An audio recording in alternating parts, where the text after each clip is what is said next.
당은 내게 장발장이 되길 요구한다. 하지만 난 장발장이 되길 거부한다. 이건 당의 윤리적 강화가 아니라 재앙이다. 예, 바로 어제 더불어민주당 신기남 의원이 탈당을 선언하면서 한 말입니다. 신 의원은 아들이 로스쿨에 다니고 있는데 졸업시험 탈락을 막기 위해서 학교에 압력을 행사했다는 의혹을 받았고요. 이것 때문에 당 윤리심판원에 회부가 돼서 당원 자격정지 3개월의 징계를 받았지요. 재심을 신청했는데 그 재심 결정이 오늘 내려질 예정이었습니다만 최종 결정이 나오기도 전에 스스로 먼저 탈당을 선언한 겁니다. 자, 장발장이 되길 거부한다. 이게 무슨 의미일까요? 직접 들어보죠. 신기남 의원 연결이 되어 있습니다. 신 의원님 나와 계세요. 네, 안녕하세요. 신기남입니다. 네. 수수께끼 같은 발언을 남기셨어요. 당은 내게 장발장이 되길 요구한다. 네. 하지만 나는 거부한다. 이게 무슨 말씀입니까?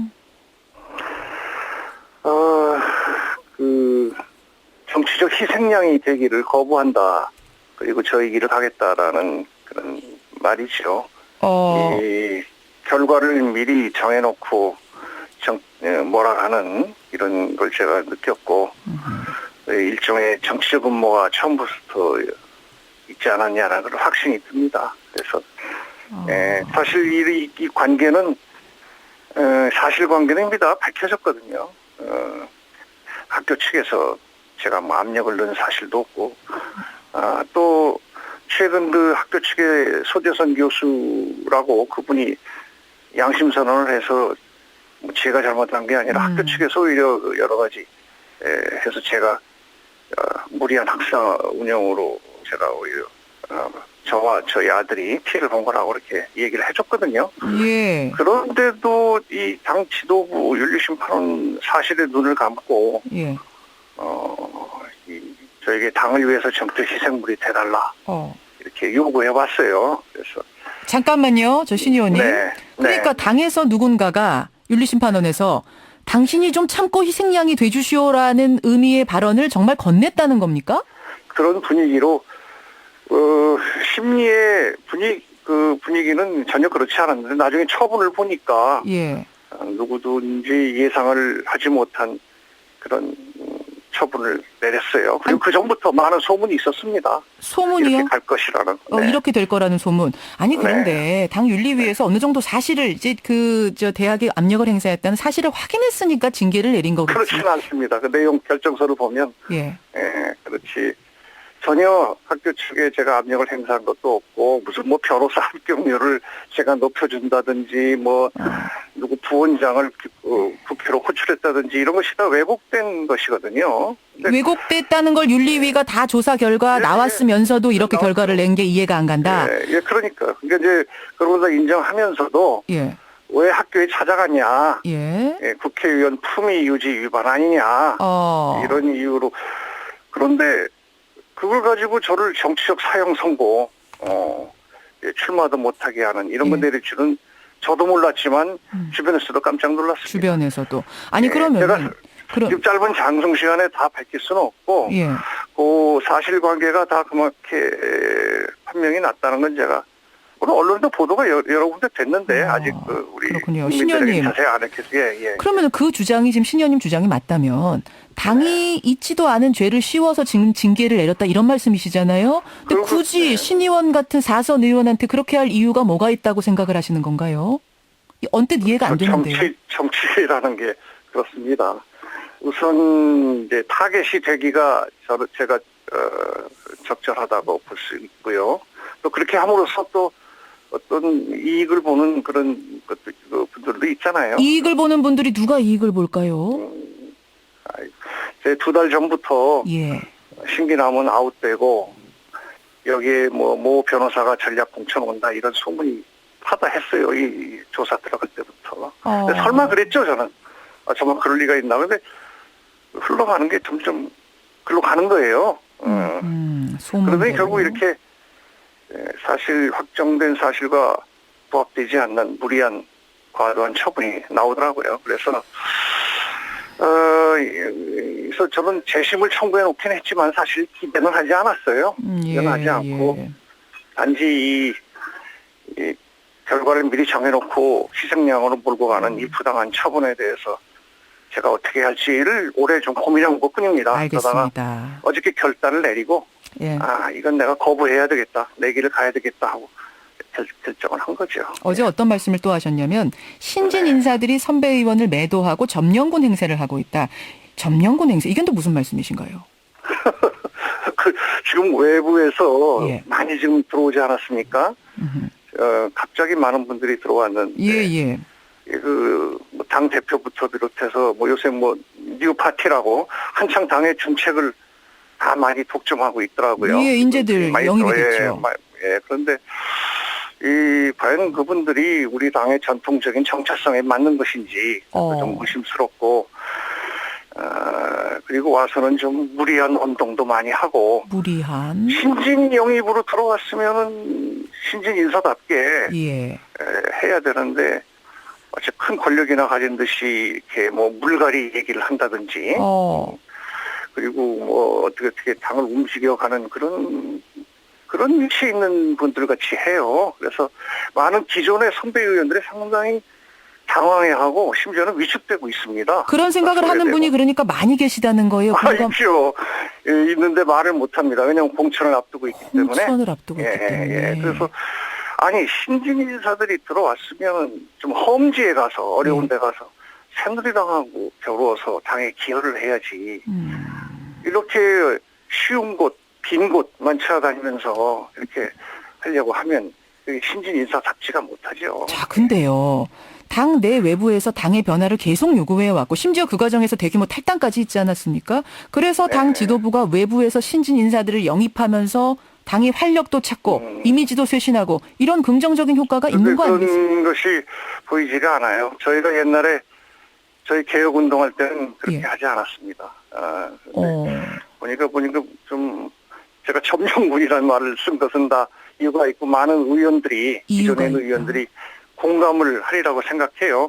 무엇보다도 당의 정체성을 좀 지켰으면 좋겠어요. 정체성에서 어긋나는 거는 어떤 때 그런 걸 느끼신 건가요? 여러 가지가 있습니다만은 예를 하나만 들어본다면 최근에 우리 물론 아까 제가 얘기한 험지 출마를 마다하고 이렇게 막 빈자리 찾아서 선배들을 공격하고 이런 것도 있습니다. 그 행태도 좀 그런 면이 있습니다만은 정책적인 면으로 볼 때도 이 북한의 대북한 관계라든지 이런 것도 하나 예예요. 지금 저희의 햇볕 정책으로 상징되는 포용 정책은 우리의 아주 정체성의 근본 아닙니까? 야당 진보 개혁성의 기본 가치인데 최근에 김정인 대표의 북한 개멸 발언 같은 거, 또 이 개성공단 폐쇄 정부에 대한 좀 우리 당이 분명한 입장을 내지 못하고 어정쩡한 태도. 이게 좀 저희 의원 저는 이미 당을 나와서 뭐라고 말할 입장이 아닙니다만은 소속 의원들이 많이 좀 당황해하고 있는 것 같아요. 거기서 지금 많이라는 표현을 쓰셨는데 정말 많이라고 표현할 만큼 대다수가 공감하고 있단 말씀이세요? 우리 당의 햇볕 정책은 근본 정책 아닙니까? 기본이죠. 정체성을 흔들고 있는 거 아니냐. 이렇게 외부 인사들이 들어와서 이렇게 당을 끌어가다 보니까 당이 지나치게 좀 무원칙해지고 과거의 전통 그리고 좀 너무 보수화되는 거 아니냐. 이렇게 해서 과연 선거에 도움이 되겠는가 하는 걱정이 듭니다. 근데 김 위원장 제가 당을 떠나온 입장에서 지나치게 뭐라고 언급하는 건 좀 제가 자제하겠습니다만은 그런 것들이 제가 이번에 결단을 내린 것도 한 원인이 되기도 해요. 당의 그런 분위기가. 알겠습니다. 근데 김 위원장이 전면에 나선 뒤에 당 지지율도 많이 회복이 되고 탈당도 멈추고 그런 거 아니냐. 지금 이런 반론들도 청취자 문자로 들어옵니다. 어떤 표면적인 그런 이유 때문에 좀 모두를 참고 있는 것 같은데 저는 그렇게 가서는 안 된다고 생각합니다. 그렇게 가서는 안 된다. 우리의 정통성, 정체성을 지켜야 한다고 생각해요. 그러면 김종인 비대위원장 영입에는 판단 착오가 있었다고 보세요? 제가 어떻게 섣불리 그렇게 이야기할 수 있겠습니다만 모든 분들이 좀 의외로 생각했어요. 의외로. 문재인 대표가 사실 안철수 대표, 김한길 대표하고 이렇게 버티면서 맞서서 많이 버텨왔지 않습니까? 그분들이 이제 심지어는 당에서 나가기도 하고 그렇게 버텨오다가 갑자기 끝에 가서 이렇게 무너졌어요. 우리 스스로 이렇게 뒤로. 그러면서 들어온 분들이 전부 외부 인사들이에요. 예. 그러다 보니까 과연 당의 정체성에 맞는지 여부를 과연 잘 따져보고 영입을 거냐. 하고 했는지 알겠습니다. 그것이 좀 의문이고 예. 우리 의원들 사이에 그런 얘기를 많이 합니다. 이게 도대체 어떻게 된 거냐. 어떻게 된 거냐. 단순히 그냥 인기 전술이냐. 그런 말들을 많이 하고요. 예. 어제 지켜보겠습니다. 밖에서 어떻게 나가는지. 더민주 탈당을 선언해서 이제는 무소속이 되셨어요. 사선의 신기남 의원 지금 만나고 있는데 이제 어디로 가십니까? 국민의당에서는 어제 안철수 의원이 우리 쪽은 아닌 것 같다라고 분명히 했고. 아니 그분이 뭐 그렇게 제 얘기를 할 필요는 없는 거고요. 언제 가겠다고 했느냐 이 말씀이세요? 아니 저는 어저께 회견에서 얘기하지 않았습니까? 강서 구민당, 국민당이 아니고 강서 구민당이다. 강서 국민당이 아니고 나는 강서 구민당이다. 입니다. 오로지 강서 예. 구민만 보고 저를 20년 동안 키워온 분들 아닙니까? 이번에 제 결단 내릴 때도 잘 누구하고 얘기한 거 아니에요. 우리 지역구의 당원들, 우리 강서 구민의 여론 이거를 가지고 상당히 고민했습니다. 그럼 나가서 무소속으로 가시는 걸로 마음은 확실히 정하신 거네요. 물론이죠. 그러고 나오는 거죠. 무소속으로. 네. 그래서 제 길을 좀 더 자유로운 입장에서 큰 길을 가고 싶습니다. 알겠습니다. 예, 신기남 의원이 이제 탈당까지 하면서 제가 앞에서 정동영 전 장관한테도 공교롭게 두 분이 오늘 이렇게 인터뷰가 돼서요.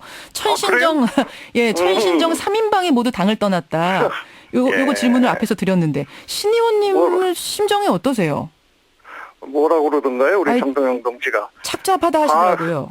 예? 착잡하다 하시더라고요. 저도 마찬가지입니다. 이제 과거에 우리 개혁 동지들 천정배, 정동영 정말 저는 우리의 개혁 정신과 그 성과물에 대해서 무한한 자부심을 갖고 있어요. 우리 정치에 항상 필요한 그런 정신이 아닌가 생각하는데 요즘 그런 정신이 많이 끊어진 것 같아요. 지금 아까 들어온 그 뉴파티 분들이 과연 거기 비교할 수 있을까요? 천신정에?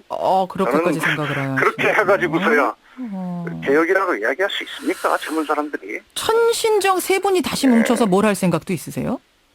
그래서 그 두 분이 한 분 한 분 당에서 나갈 때마다 가슴이 찢어지는 듯 아팠습니다. 예. 저 혼자라도 남아서 끝까지 좀 지켜야 되겠다 하고 여기까지 온 건데 저까지 이렇게 돼버렸어요. 그래서 이러한 저희의 개혁 정신은 이 엄중한 시기에도 필요하지 않는가 그런 생각을 하고 우리 천신정의 그 정신이 한번 또 구현될 그런 기회가 있을까 그런 생각도 요즘 해보고 있어요. 이제 자유로운 입장이 됐으니까. 천신정의 다시 한번 뭉치는 재회도 고민을 해보겠다. 그렇게 하고. 알겠습니다. 방금 정동영 동지가 나왔다니까 반가운데 지금 이 방송 들을지 모르겠는데 한번 제가 찾아가려고 그래요. 찾아가서 만나실 생각이세요? 한번 이제 자유의 몸이 되셨으니까. 내가 만나도 누가 뭐라고 그럴 사람 없지 않습니까? 만나고 천정배 동지는 벌써 저쪽으로 가 있더라고요. 벌써 가 있는데. 가진 않으셨어요 아직. 마음 못 정하셨대요. 국민의당 가는 건.